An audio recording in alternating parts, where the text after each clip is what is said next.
Olá, venho aqui trazer alguns aspectos importantes do recurso do ex-presidente Lula, que será julgado no dia 24 de janeiro pelo Tribunal Regional Federal da 4ª Região, em Porto Alegre.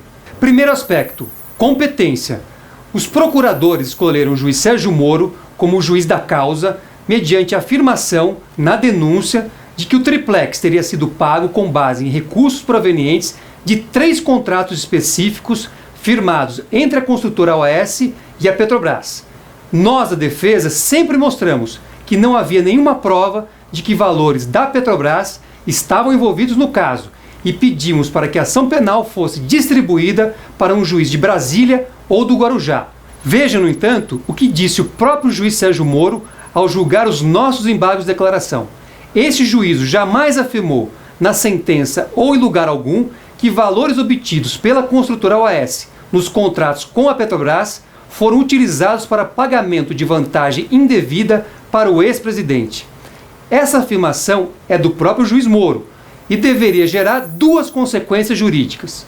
Primeira, o reconhecimento da nulidade de todo o processo, pois a ação foi processada e julgada perante um juiz sem qualquer relação com o caso, como sempre afirmamos. Segundo, o eixo central da acusação, que é o afirmado uso de valores desviados da Petrobras para viabilizar a entrega da propriedade do triplex para Lula e para a realização de reformas no imóvel, não subsiste e a sua inocência deve ser reconhecida. Segundo aspecto, o cerceamento de defesa.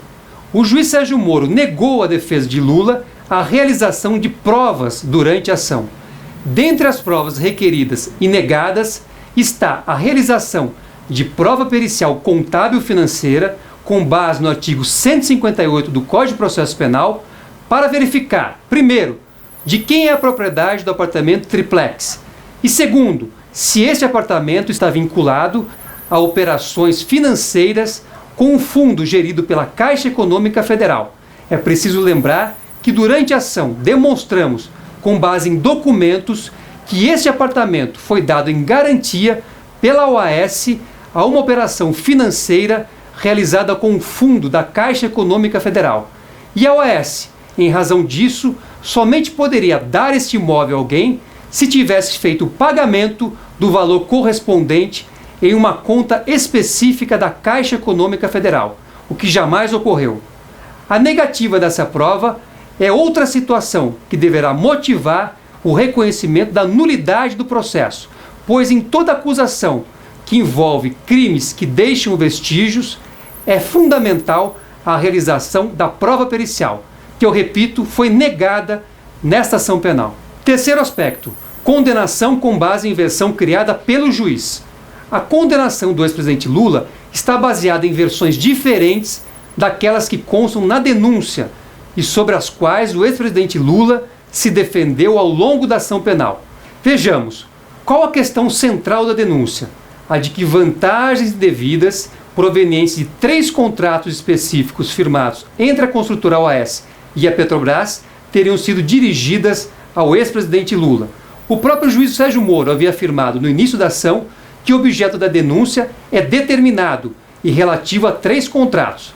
No entanto, ao complementar a sentença, julgando os embargos de declaração que nós apresentamos, o juiz Moro admitiu que não há envolvimento de valores da Petrobras no caso. Disse ele, este juízo jamais admitiu, na sentença ou em lugar algum, que valores obtidos pela construtora OAS nos contratos com a Petrobras foram utilizados para o pagamento de vantagem indevida para o ex-presidente. Ainda sobre este item, vejam que a denúncia sempre trabalhou com a hipótese de que a OAS teria transferido a propriedade do triplex para o ex-presidente Lula.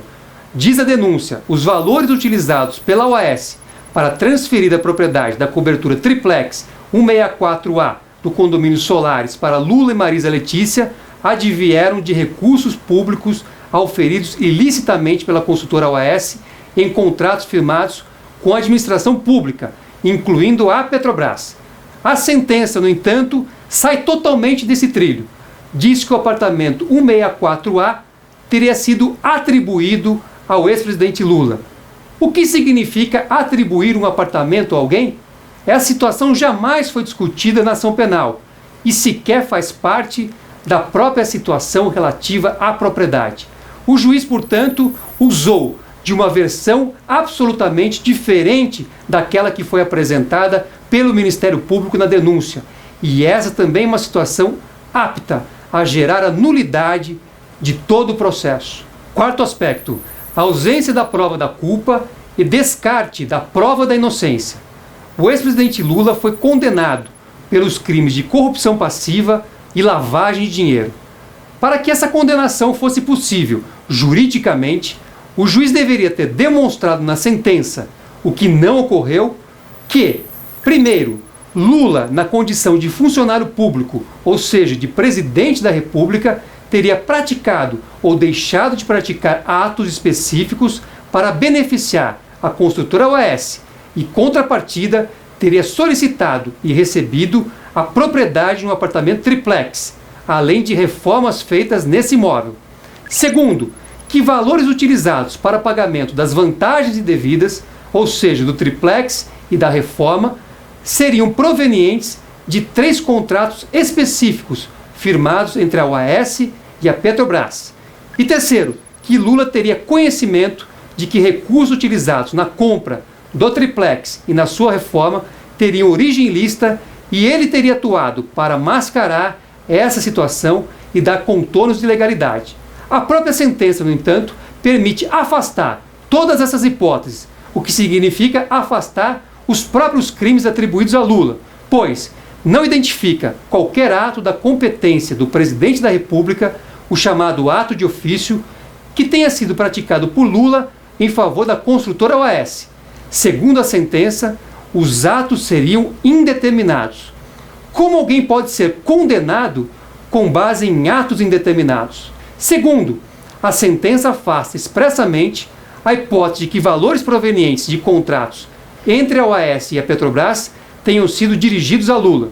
A verdade é que a sentença utilizou como base fundamental para condenar o ex-presidente Lula o depoimento de Léo Pinheiro, que é corréu nessa ação, e, portanto, prestou seu depoimento sem o compromisso de dizer a verdade. Léo Pinheiro não apresentou nenhuma prova contra Lula. Aliás, o ex-procurador-geral da República, Rodrigo Janot, negou a nós, da defesa, acesso aos depoimentos prestados por Léo Pinheiro nesse processo de delação premiada, sob o fundamento de que as negociações não foram concluídas porque ele não apresentou qualquer prova de suas afirmações. Esses são alguns dos fundamentos que constam no recurso que será julgado no mês de janeiro.